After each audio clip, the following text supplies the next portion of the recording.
सभी साथियों को मेरा नमो बुद्धाय, जय भीम, जय मूल निवासी। साथियों, आपने देखा होगा कि अभी गदर 2 मूवी रिलीज हुई है 11 अगस्त को। और जैसी ये मूवी रिलीज हुई तो बहुत सारे फिल्म समीक्षकों ने भी समीक्षा की और बहुत सारे अन्य लोगों ने समीक्षा की। जो प्रोफेशनल है उन्होंने प्रोफेशनल तरीके से समीक्षा की, पिक्चर कैसे बनी, एक्टिंग कैसे हुई, वगैरह वगैरह। और जो अन्य जो न्यूज चैनल वाले हैं उन्होंने उसमें मुसलमान की क्या प्रतिक्रिया है, हिंदू की क्या प्रतिक्रिया है, ऐसा करके उन्होंने वीडियो बनाए और चैनल पे दिखा रहे हैं कि मुसलमान क्या कह रहे, हिंदू क्या कह रहे वगैरह। तो इस आधार पे कहा जा सकता है कि ये जो गदर 2 मूवी आई है ये 2024 में जो लोकसभा चुनाव होने जा रहे हैं तो उसमें कहीं ना कहीं ये सहयोग करे और हिंदू मुस्लिम को लेकर मामला जो है बने, इसके लिए ये प्लेटफॉर्म जो बेस है वो बनाने के लिए गदर 2 मूवी को इस टाइमिंग में रिलीज किया गया और बिजनेस भी अच्छा कर रही है। ये पिक्चर उतनी अच्छी हो ना हो, लेकिन जो भावनाएं उसके साथ जुड़ी हुई है, पहली गदर 1 मूवी आई थी और साथ में फिर पाकिस्तान, और फिर वहाँ पाकिस्तान में जाके तारा सिंह ने जो है गदर मचा दिया, ये कर दिया, तो इस भावना से भी लोग जा रहे हैं तो बिजनेस अच्छा कर रही है। लेकिन जो फिल्म समीक्षकों ने समीक्षा की वो उनके दृष्टिकोण से है, एज ए प्रोफेशनल या बिजनेस के हिसाब से। लेकिन हमारा दृष्टिकोण तो बहुजन मूवमेंट का दृष्टिकोण होता है, तो हम बहुजन मूवमेंट के दृष्टिकोण के हिसाब से ही उसकी बात करेंगे। तो एक्चुअल में आज की कंडीशन ये है कि जो 2024 में चुनाव होने जा रहा है तो बीजेपी की सबसे बड़ी समस्या ये है कि उनके पास में ऐसा कोई भी बात नहीं है बताने के लिए जनता के बीच में, जिससे कि वो समाज में ये बात कह सके कि भाई हमने आम जनता के लिए फलाना फलाना काम किया, विकास का काम किया या अन्य काम किए हैं जिसके आधार पे आप हमें वोट दीजिए। तो बीजेपी ने इन 5-10 साल में जो भी उनकी सरकार में रहा तो उन्होंने ऐसा मतलब रोजगार के ऊपर, शिक्षा, स्वास्थ्य और महंगाई वगैरह किसी मुद्दे पे कोई विशेष काम किया नहीं। सारा तो पूंजीपतियों का ही घर भरने का काम किया है। ऊपर से देश जो कर्जा है वो कर्जे का काम, फिर नोटबंदी, तो फिर कोरोना का काल आया वगैरह वगैरह। तो कुल मिला के बीजेपी के पास में ये मैटर कहीं से भी कुछ नहीं बचता है कि आखिर उन्होंने आम जनता के लिए क्या किया। तो फिर उनके पास एक ही चीज बचती है और ये समझना जरूरी है कि आरएसएस के पास या बीजेपी के पास में केवल एक मुद्दा बचता है, वो है हिंदू मुस्लिम का मामला खड़ा करना। और समय समय पे उन्होंने ये काम किया है, चुनाव के पहले ये काम किया है, लेकिन पहले उन्होंने क्या किया वो हम छोड़ देते हैं। इस समय क्या चल रहा है इसके बारे में हम लोग चर्चा करते हैं। तो आज के समय में सबसे बड़ी परेशानी बीजेपी की ये है कि उनके पास में आम जनता को बताने के लिए कुछ नहीं है। ना ही उन्होंने रोजगार के क्षेत्र में या महंगाई, शिक्षा, स्वास्थ्य और अन्य जो किसानों का मुद्दा है, मजदूरों का मुद्दा है, अन्य जो भी आम जनता के लोगों से जुड़े मुद्दे हैं उसके ऊपर तो बीजेपी ने कुछ किया नहीं। अब जब कुछ किया ही नहीं है तो समाज में क्या मुंह लेकर जाएंगे। इसलिए बीजेपी के जो नेता है उनको गांव से भगाया जा रहा है। मध्य प्रदेश में तो मैं वो न्यूज देख के हैरान रह गया कि इंदौर में जो मध्य प्रदेश के बीजेपी के चीफ मिनिस्टर है, मध्य प्रदेश के चीफ मिनिस्टर है, बीजेपी की सरकार है, शिवराज सिंह चौहान जी और एक और नेता उनके साथ थे। तो इंदौर के हॉस्पिटल में से उनको भगा दिया गया, रनिंग चीफ मिनिस्टर को। मतलब आप सोचिए कि बीजेपी की क्या स्थिति है इस समय। तो जनता के लिए उन्होंने कुछ नहीं किया, उन्होंने कोई ऐसा प्लानिंग या योजना ही नहीं बनाई जिसकी वजह से जनता का भला हो, ना ही रोजगार, स्वास्थ्य और महंगाई वगैरह कुछ भी नहीं किया। तो लोग जो है उससे खफा है तो पहले तो गांव में जो है नेताओं को, पार्षदों को या विधायकों को इनको भगा रहे थे। लेकिन मैं ये हैरान रह गया, उनका वीडियो वायरल हुआ कि शिवराज सिंह चौहान जी को इंदौर से वो हॉस्पिटल में से जाने के लिए कह दिया कि हमें आपकी कोई आवश्यकता नहीं है, आप कोई सांत्वना प्रदान करने के लिए हमारे पास मत आइए। क्या स्थिति है बीजेपी की आज। तो ऐसी कंडीशन में आरएसएस और बीजेपी वालों के पास में केवल मात्र एक रास्ता बचता है, वो है हिंदू मुस्लिम का मैटर खड़ा करना।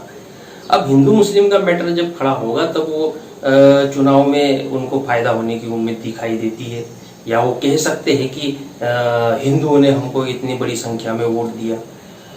तो वो बहुत लगे हुए हैं हिंदू मुस्लिम का मामला खड़ा करने में, लेकिन वो हो नहीं पा रहा। तो सबसे पहले उन्होंने यूसीसी को लाया और जो यूनिफॉर्म सिविल कोड, तो उन्होंने ये उम्मीद लगाई थी कि जैसे हम यूनिफॉर्म सिविल कोड को लाएंगे तो वैसे मुसलमान इसके खिलाफ में प्रतिक्रिया देंगे। जब मुसलमान प्रतिक्रिया देंगे तो उनकी प्रतिक्रिया से फिर हिंदू का निर्माण होगा, क्योंकि मुसलमान की प्रतिक्रिया देने के बाद में हिंदू बनते हैं। नहीं तो हम सब तो तेली, कुंभी, नाई, धोबी, सुनार, लोहार, चमार, मांग, मेहतर इसी में बटे हुए हैं। लेकिन जैसे ही मुसलमान प्रतिक्रिया देता है वैसे ही हम सारे फिर हिंदू बन जाते हैं। तो उन्हें लगा कि मुसलमान प्रतिक्रिया देंगे, उनकी प्रतिक्रिया से फिर हिंदू की प्रतिक्रिया होगी, वो हिंदू बनेगा और फिर ये हिंदू मुस्लिम मामला खड़ा होगा। लेकिन ऐसा हुआ नहीं, मुसलमानों ने प्रतिक्रिया दी नहीं। अब जब उन्होंने प्रतिक्रिया नहीं दी, इसका कारण क्या है ये भी जानना जरूरी है। तो क्या है कि बहुजन समाज में केवल मात्र बामसेफ ऐसा संगठन है जिन्होंने मुसलमानों के लिए राष्ट्रीय मुस्लिम मोर्चा बनाया है। यानी बहुजन समाज से जुड़ा हुआ संगठन जिन्होंने मुसलमानों को जागरूक करने के लिए एक संगठन बनाया जिसका नाम है राष्ट्रीय मुस्लिम मोर्चा। भारत में जितने भी बहुजन समाज के संगठन है उनमें से किसी ने ऐसा संगठन बनाया हो कि मुसलमानों में जन जागरण होना चाहिए, ऐसा दिखाई नहीं देता। बामसेफ ने बनाया। अब जो राष्ट्रीय मुस्लिम मोर्चा है उसके माध्यम से पूरे भारत में मुसलमानों को जानकारी दी जा रही है, जागरण कराया जा रहा है, बहुजन विचारधारा से जोड़ा जा रहा है। आखिर इस देश में क्या चल रहा है और इस देश की व्यवस्था, वर्ण व्यवस्था, जाति व्यवस्था के आधार पर, और ब्राह्मणवाद क्या है, इसके ऊपर कैसे चलती है, ये सारी चीजें मुसलमानों को समझाई जा रही है। उनके जो बुद्धिजीवी लोग हैं उन लोगों को ये सारी बातें बताई जा रही है।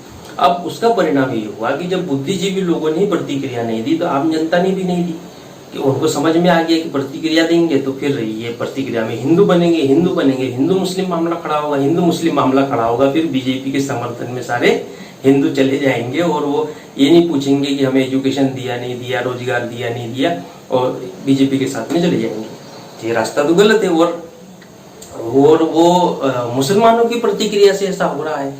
अब ये बात मुसलमानों को धीरे धीरे समझ में आ रही है, तो उन्होंने प्रतिक्रिया दी नहीं। अब दी नहीं तो फिर इधर तेली, कुंभी, नाई, धोबी, लोहार, सोनार, चमार, मांग, मेहतर ये हिंदू बने नहीं। मुसलमानों ने प्रतिक्रिया दी नहीं। वावन मेश्राम के मार्गदर्शन, उनके स्पीच, ऐसा नहीं कि लोग सारे कार्यक्रम में आएंगे तो ही मेश्राम साहब को फॉलो करेंगे, उनके विचारों को सुनकर भी फॉलो करते हैं। तो मुसलमानों ने प्रतिक्रिया दी नहीं, तो ये तमाम तेली, नाई, कुंभी, धोबी वगैरह हिंदू बने नहीं, और हिंदू बने नहीं इसलिए हिंदू मुस्लिम मामला फिर हुआ नहीं। तो बीजेपी भी, आरएसएस के लोग इस बात को लेकर जरूर हैरान होंगे कि साला हमने राष्ट्रीय स्तर पे समान नागरिक संहिता और मुसलमानों को टारगेट किया, धार्मिक रीति रिवाजों को अगर टारगेट करने की बात कर रहे हैं, वैसे तो वो हो नहीं सकता, लेकिन माहौल तो बनाना पड़ेगा मीडिया के माध्यम से, तो वो बात कर रहे हैं, लेकिन फिर भी मुसलमान कोई प्रतिक्रिया नहीं दे रहे और ऐसा कुछ दिखाई दे नहीं रहा। अब ये तो पहली बात है कि उन्होंने प्रतिक्रिया नहीं दी और हिंदू का मामला खड़ा नहीं हुआ। तो मेश्राम साहब ने बीच में क्या ला दिया, उन्होंने यूनिफॉर्म सिविल कोड पे भारत बंद रखा 7 अगस्त को। तो उसकी तैयारी तो महीना भर पहले चालू कर दी थी। अब भारत बंद रखा तो वो भारत बंद राष्ट्रीय आदिवासी एकता परिषद के माध्यम से रखा गया, क्योंकि यूनिफॉर्म सिविल कोड से आदिवासियों का जो कस्टमरी लॉ है वो खत्म होता है। अब आरएसएस ने यूसीसी इसलिए लाया था ताकि हिंदू मुस्लिम मामला खड़ा हो, मुसलमान प्रतिक्रिया दे, वे हिंदू का निर्माण हो। अब वो उल्टा होके वावन मेश्राम जी ने राष्ट्रीय आदिवासी एकता परिषद के माध्यम से भारत बंद का ऐलान करके और उसका प्रचार हुआ, तो आदिवासी बीजेपी के विरोध में जा रहे थे।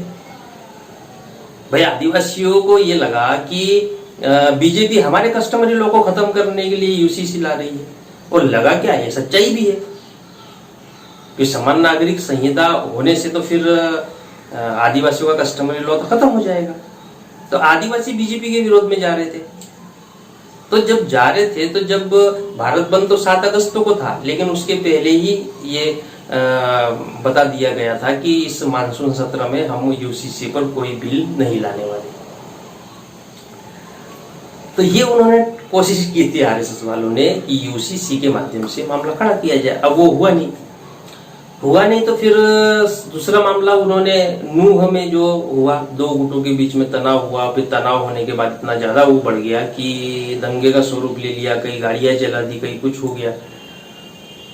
तो ये हुआ। लेकिन आप देखिए कि ऐसी जो घटनाएं होती है, जो हिंसा का सहारा लिया जाता है, तो उन घटनाओं से कोई बहुत बड़े पैमाने पर ऐसा हिंदू मुस्लिम नहीं होता है जिससे कि किसी पार्टी को राष्ट्रीय स्तर पे फायदा हो। देखिए, हिंदू मुस्लिम का मामला खड़ा करना अलग बात है, और उस लेवल तक खड़ा करना जिससे लोकसभा में फायदा हो, वो अलग मैटर है। कि छुटपुट घटना हो गई, या एक जिले में, 2 जिले में, 3 जिले में हो गई, उसके बाद में रफा दफा मामला, तो वो राष्ट्रीय स्तर की भावना हिंदू मुस्लिम की जो है वो खड़ी नहीं कर पा रहे हैं। तो उसके लिए उन्होंने वो नूह वाला भी मैटर हुआ, लेकिन मामला जमा नहीं। और उसके बाद में फिर 2, 3, 4 अगस्त की बात है कि नूह वाला मामला हुआ, और उसके बाद में फिर आपका 11 अगस्त को गदर पिक्चर रिलीज हुई। उसके बीच में 7 अगस्त को भारत बंद था यूसीसी के मुद्दे पे। अब 11 अगस्त को जैसे गदर 2 पिक्चर रिलीज हुई, तो फिर गदर 2, गदर गदर गदर, और पाकिस्तान के बारे में ये कहा, पाकिस्तान को उड़ा देंगे, ये कर देंगे, ये सारी बातें होने लगी। और फिर एक बीच में पता नहीं वो फेक न्यूज है क्या है कि सन्नी देओल जी के ऊपर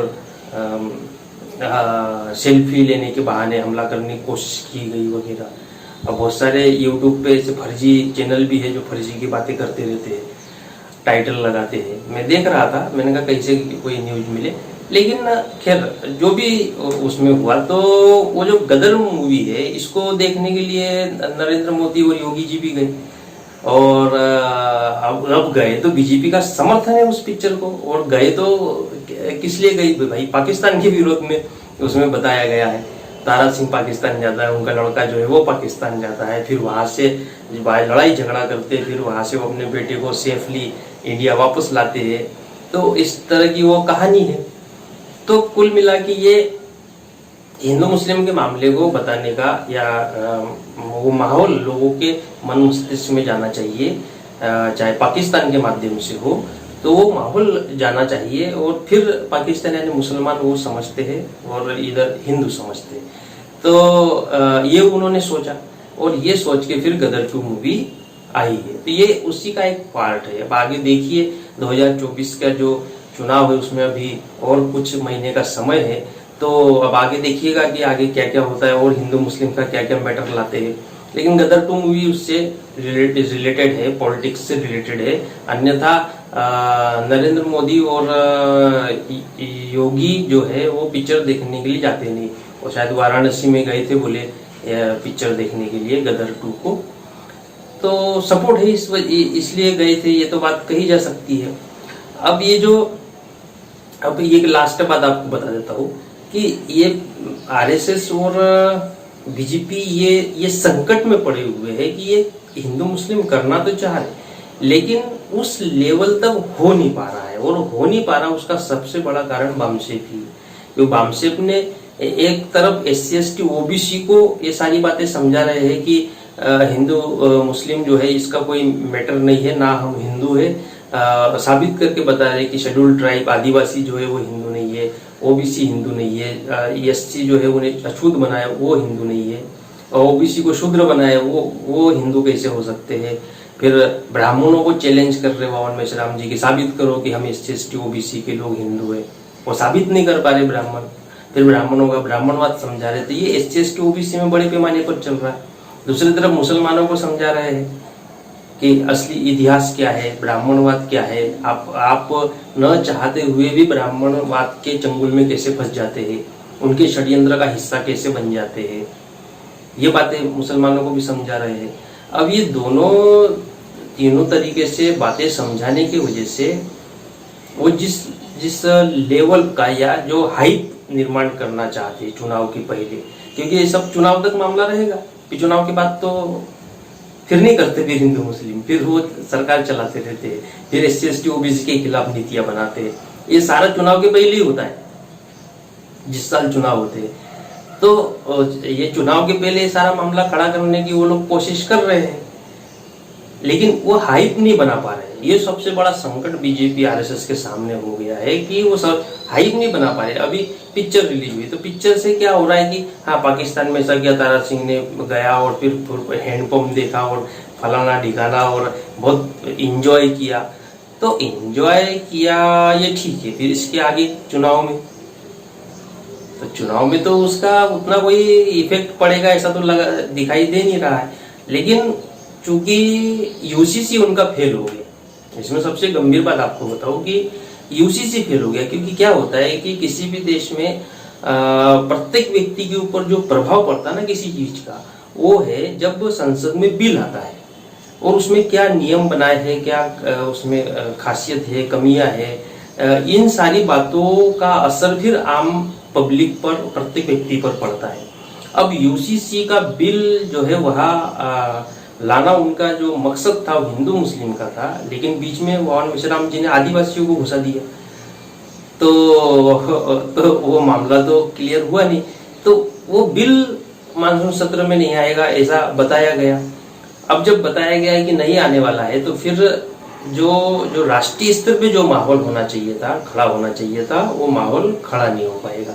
बाकी छोटी मोटी घटनाएं होती है, उससे कोई राष्ट्रीय स्तर का माहौल खड़ा नहीं होता है। मेन तो संसद में जो बिल पारित होते हैं उनसे होता है। जैसे किसानों का बिल आया था, तो पूरे भारत में किसानों के समर्थन में क्या किसान इसके विरोध में खड़े हो गए थे और पूरे भारत में समर्थन मिल रहा था किसानों को, चाहे वो SC ST OBC का हो, किसी भी वर्ग का हो। लेकिन एज ए किसान, जो किसानों का जो मालिकाना हक है उसको छीनने वाला वो बिल था, तो किसानों के समर्थन में लोग आए। तो इस तरीके से साथियों ये मामला किया जा रहा है। उसी संदर्भ में ये गदर 2 मूवी आई है। अब आगे देखिए और क्या क्या होता है। लेकिन जहां तक मैं समझ रहा हूँ कि वामन मेश्राम जी ने इतना बंदोबस्त तो कर दिया है कि वो उस लेवल को छू नहीं पा रहे हिंदू मुस्लिम के मैटर पे। फिर ये सोशल मीडिया है, हमारे जैसे लोग वीडियो डालते रहते हैं, तो इस वजह से भी लोगों को बात समझ में आती कि ये तो फंसाने वाला कार्यक्रम है। तो ये हमारे लिए खुशी की बात है या कॉन्फिडेंस की बात है कि हाँ, जो बहुजन मूवमेंट चल रहा है, फुले शाह अम्बेडकरी विचारधारा का प्रचार प्रसार किया जा रहा है, उसका प्रभाव जनता पर पड़ रहा है, लोगों पर पड़ रहा है और लोग इस बात को समझ रहे हैं। इसलिए वो ब्राह्मणों के षड्यंत्र में शामिल नहीं हो रहे हैं। तो आज के इस वीडियो में इतना ही कहना चाह रहा था। सभी साथियों को मेरा नमो बुद्धाय, जय भीम, जय